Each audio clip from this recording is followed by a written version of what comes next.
Ceux qui accomplissent ce voyage en dépit de la peur, de la violence, des risques, de la faim, sont, en tout cas l'impression que j'ai eue en lisant votre livre, ce sont les plus durs, les plus courageux, les plus résolus. Au fond, c'est les meilleurs. C'est une double peine pour les pays d'où ils partent, parce que ce sont les gens les plus entreprenants.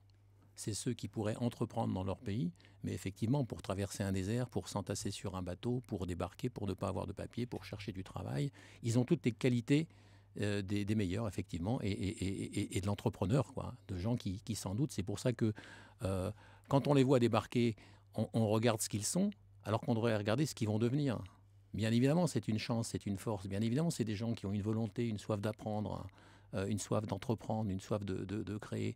Et on ne regarde malheureusement que le côté pouilleux.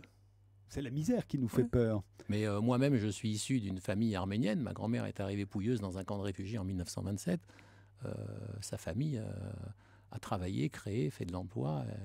Donc oui, effectivement, c'est la misère et le fait que ce ne soit que des chiffres. C'est pour ça que moi, j'essaye de ne pas faire attention aux chiffres et qu'on les voit qu'en grappe de gens agglutinés à des bateaux. Mais on ne voit jamais... vous savez, enfin, le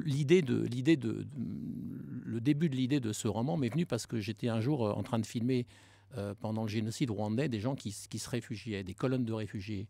Et quand vous tournez des colonnes de réfugiés africains, vous pensez qu'ils ont toujours été réfugiés et qu'ils ont toujours été en colonne.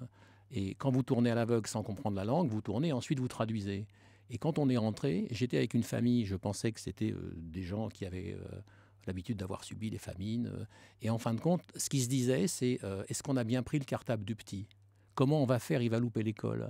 Est-ce qu'on a pris assez de livres pour lui faire les cours? C'est-à-dire qu'ils avaient exactement les mêmes préoccupations que j'aurais eu moi si tout d'un coup on m'avait mis en convoi, quoi.